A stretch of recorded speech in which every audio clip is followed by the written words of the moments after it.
Blokade Ambalat, hantu laut dan 4 kri siaga usai teriak perang Parlemen Malaysia. PM Anwar geram. Usai teriakan perang di Parlemen Malaysia tanggal 30 Juli tahun 2025 kemarin soal Ambalat, gelombang protes terus datang dari warga dan pemerintah Sabah. Kesepakatan PM Anwar Ibrahim dan Presiden Prabowo Subianto. Teriakan provokatif dari parlemen itu membuat PM Anwar mengeluarkan warning keras dengan dua pilihan, perang atau berdamai. Jika tidak mau, harus mencari resolusi damai, ujar Anwar. Resolusi damai menjadi pilihan PM Anwar, karena jika memilih konfrontasi maka menyengsarakan rakyat. Ia tahu bagaimana sikap TNI dengan pasukan khusus di Ambalat. Sejarah mencatat, Malaysia selalu memprovokasi. Puncaknya di tahun 2005, lalu terjadi lagi di 2007 dengan 3 insiden. Dimulai manuver kapal perang dan pesawat tempur Malaysia 3 kali masuk ke Pulau Ambalat. Puncaknya di tahun 2009, Tejo Edi Purdijatno yang saat itu masih menjabat Kepala Staf Angkatan Laut menurunkan 130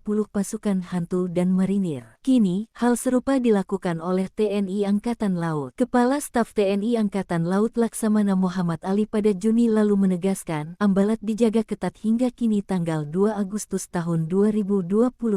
Sebanyak ratusan marinir dan pasukan hantu laut dari pasukan khusus TNI siaga bersama 4 kapal perang Indonesia atau KRI yang siap tempur. Hal inilah yang membuat PM Anwar marah atas teriakan dan protes berlebih tersebut. Diketahui, protes dilayangkan oleh dua tokoh, yakni Wakil Kepala Menteri Datuk Seri Yefri Kitingan kecewa berat. Jika keputusan ini dibuat tanpa berkonsultasi dengan Sabah, itu merupakan cara lain untuk mengabaikan hak-hak kami, ujar Kitingan. Lalu, Wakil Menteri Luar Negeri, Datuk Muhammad menuduh tuntutan Indonesia mencaplok Blok ND6 dan ND7 itu tidak benar. Wilayah Indonesia Laut Sulawesi dan bukannya Ambalat, ujarnya keras. Menghadapi ini, PM Anwar tetap kepada keputusannya usai bertemu Prabowo tanggal 29 Juli lalu. Sepakat mengelola Ambalat bersama-sama. Sebab ini titik terang sengketa Ambalat yang berlangsung hampir 59 tahun itu. Menyikapi ini, Menteri ESDM Bahlil Lahadalia memberikan respon positif setelah mendapatkan arahan Prabowo. Menurutnya angin segar perdamaian dan peluang Ambalat digarap PT Pertamina dan Petronas.